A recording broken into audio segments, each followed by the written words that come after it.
اکابرین نے فرمایا کہ الف لام میم کا عمل تمام مادی ضرورتوں اور جسمانی بیماریوں کے لیے تیر جیسا عمل ہے، یعنی کوئی ایسا عمل جو سیدھا تیر کی طرح جا لگتا ہے، چاہے جتنی ہی بڑی پریشانی کیوں نہ ہو، چاہے کتنی ہی خطرناک بیماری کیوں نہ ہو۔ دنیا کا کوئی بھی کام، کوئی بھی مسئلہ حل نہیں ہو رہا تو الف لام میم کے اس خاص عمل سے آپ اپنی ہر حاجت پوری کروا سکتے ہیں اور اپنے رب سے اپنی ہر بات منوا سکتے ہیں۔ جو شخص اس تسبیح کو پڑھنا شروع کر دیتا ہے وہ رب کا محبوب بندہ بن جاتا ہے، اور پھر وہ جو مانگتا ہے، جو خواہش کرتا ہے، جو اس کی حاجت ہوتی ہے، جو بھی اس کی طلب ہوتی ہے، وہ پوری کی جاتی ہے۔ ناظرین کرام، اس تسبیح کو کرنے کا ایک خاص طریقہ ہے جو کہ ہم آپ کو مکمل تفصیل سے بتائیں گے، اور اگر آپ ہمارے بتائے گئے طریقے کے مطابق اس تسبیح کو پڑھ لیتے ہیں تو آپ کو وہ سب کچھ ملے گا جو آج تک نہ مل سکا۔ غیب کے خزانوں سے اللہ پاک آپ کی مدد فرمائے گا۔ اگر آپ کو ایمرجنسی سخت پیسوں کی ضرورت ہے مگر پیسوں کا انتظام نہیں ہو رہا تو یہ تسبیح پڑھ لیں۔ اگر آپ پر لاکھوں کروڑوں کا قرض ہے، آپ قرض سے نجات چاہتے ہیں تو یہ تسبیح پڑھ لیں۔ جو کوئی رشتوں کی بندش کی وجہ سے پریشان ہے، رشتوں میں رکاوٹ کی وجہ سے پریشان ہے تو اس خاص تسبیح کو ضرور پڑھیں، اور جب زندگی میں پریشانیاں اس قدر بڑھ جائیں اور یوں لگے کہ زندگی اب ختم ہو چکی ہے اور ہر قدم پر ناکامی ہو تو یہ خاص تسبیح پڑھ لو۔ ناظرین کرام، ایک اہم بات، دنیا والوں کے سامنے رونے سے کچھ نہیں ہوتا۔ زندگی میں جب بھی کوئی مشکل آئے، جب بھی کوئی پریشانی کا سامنا کرنا پڑے اور جب بھی زندگی میں اندھیروں کے بادل چھا جائیں تو اپنے رب سے رجوع کریں، کیونکہ ہمارا رب ہی جو سب کی مشکلوں کو آسان کرتا ہے، سب کی فریاد کو سنتا ہے، اور اللہ جسے چاہے بے بہا دولت عطا کرے، جس کو چاہے غنی کر دے، جسے چاہے فقیر کر دے، اور وہی رب کی ذات ہے جو ہر چیز پر قادر ہے۔ ناظرین کرام، یہ ایک ایسا طاقتور عمل ہے، ایسی طاقتور تسبیح ہے، جس کسی نے بھی اس تسبیح کو پڑھا تو اس کی ہر حاجت پوری ہوگی۔ اگر وہ غریب تھا تو امیر ہو گیا، اور اگر کسی کو گھر چاہیے تھا تو اسے گھر مل گیا، جس نے دولت مانگی اسے دولت مل گئی، جس نے عزت مانگی اسے عزت مل گئی، اور جس نے کامیابی مانگی اسے کامیابی مل گئی، جس نے اپنی 7 نسلوں کا رزق اللہ سے مانگ لیا اسے مل گیا، اسے بے بہا دولت مل گئی۔ اور کہتے ہیں کہ جو اس تسبیح کو ڈوب کر سچے دل سے لگن سے پڑھتا ہے تو وہ اپنے رب سے اپنی ہر بات منوا لیتا ہے،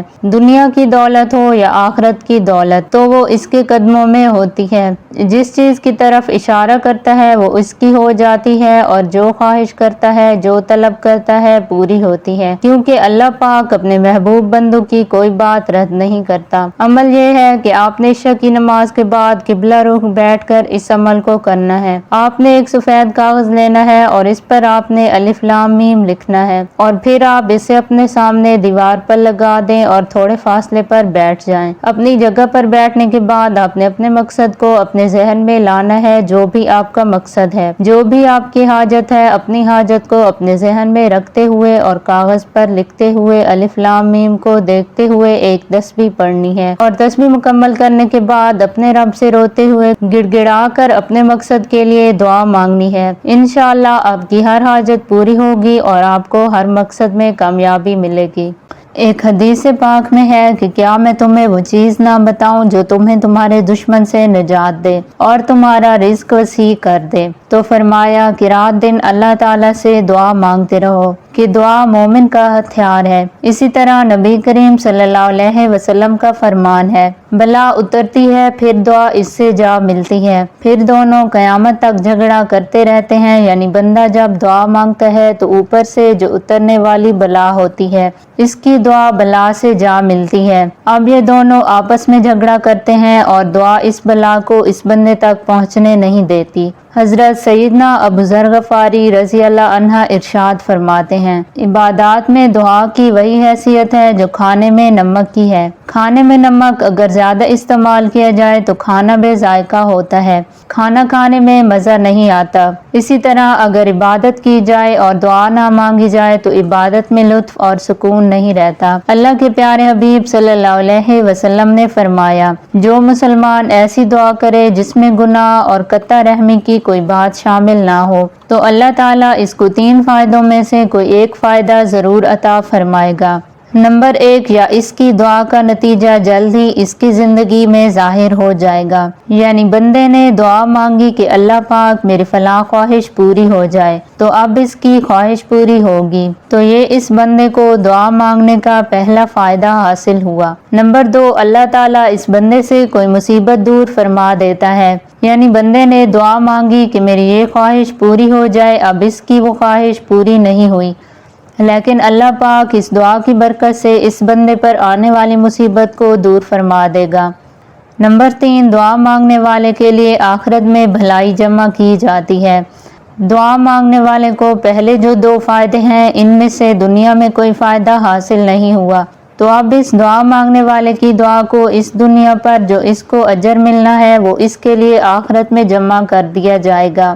ایک اور روایت میں ہے کہ بندہ جب آخرت میں اپنی دعاؤں کا ثواب دیکھے گا جو دنیا میں مستجاب یعنی قبول نہ ہوئی تھی، تو تمنا کرے گا کہ کاش دنیا میں میری کوئی دعا قبول نہ ہوئی ہوتی۔ لہٰذا دعا میں سستی کرنا مناسب نہیں، دعا قبول ہو یا نہ ہو ہمیں اللہ پاک سے دعا مانگتے ہی رہنا چاہیے، اور یہ اللہ پاک کے حکم کی پیروی بھی ہے، جیسا کہ قرآن پاک میں ارشاد ہے، جس کا ترجمہ ہے مجھ سے دعا کرو میں قبول کروں گا۔ دعا مانگنا سنت ہے کہ ہمارے پیارے آقا صلی اللہ علیہ وسلم اکثر اوقات دعا مانگتے ہیں، لہٰذا دعا مانگنے میں انتباہ سنت کا بھی شرف حاصل ہے۔ دعا مانگنے میں اطاعت رسول صلی اللہ علیہ وسلم بھی ہے کہ آپ صلی اللہ علیہ وسلم دعا کی اپنے غلاموں کو تاکید فرماتے رہتے ہیں، اس لیے کہ دعا مانگتے رہنا چاہیے۔ بظاہر اگر دعا قبول نہ بھی ہو تو بھی دعا مانگنا فائدہ ہی فائدہ ہے۔ اللہ تعالی ہمیں دعا مانگنے والا بنائے اور ہماری دعاؤں کو قبول فرمائے۔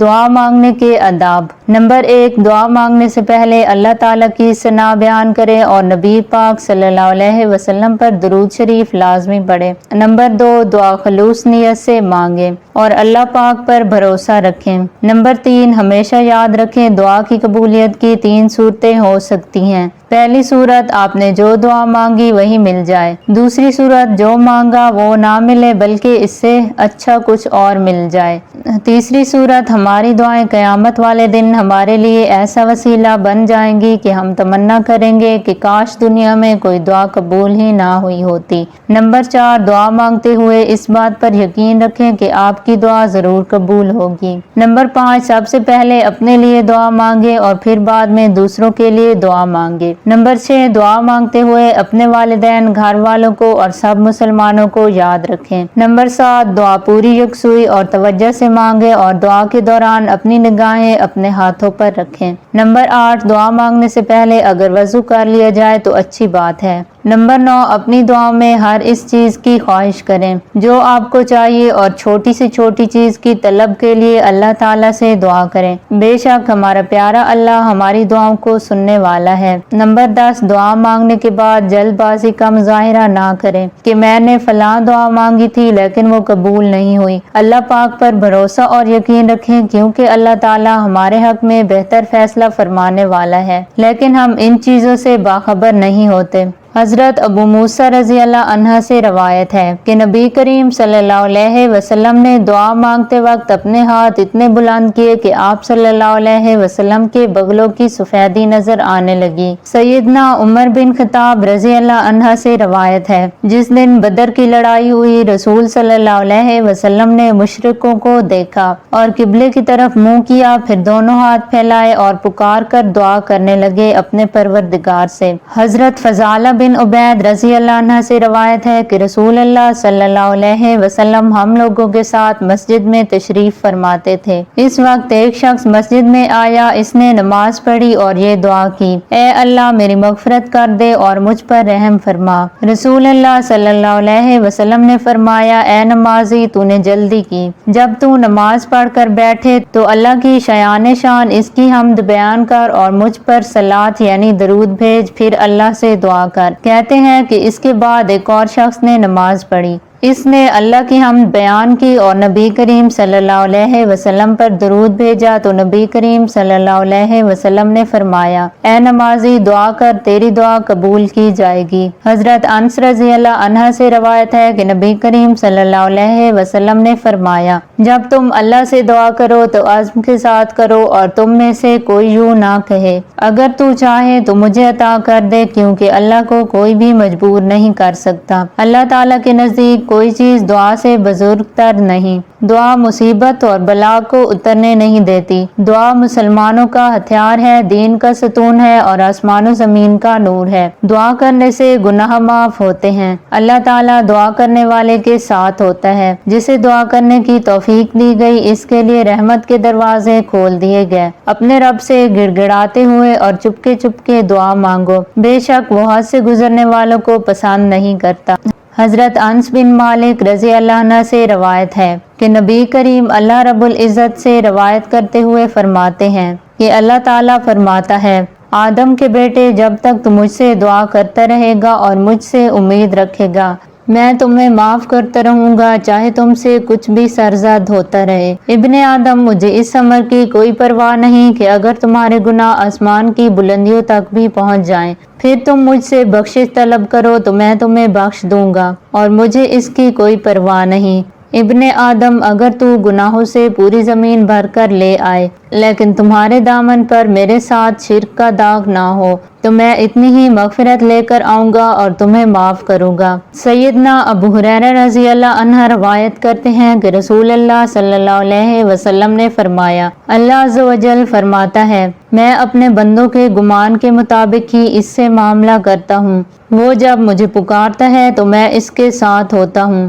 اگر وہ اپنے نفس میں مجھے یاد کرے تو میں بھی اپنے نفس میں یاد کرتا ہوں۔ اگر وہ مجھے کسی مجلس میں یاد کرے تو میں بھی اس سے بہتر مجلس میں یاد کرتا ہوں۔ اگر وہ ایک بالش میری طرف بڑھتا ہے تو میں اس کی طرف ہاتھ بڑھاتا ہوں۔ اگر وہ میری طرف ایک ہاتھ بڑھاتا ہے تو میں اس کی طرف 2 ہاتھ بڑھاتا ہوں۔ اگر وہ میری طرف چل کر آتا ہے تو میں اس کے پاس دوڑ کر آتا ہوں۔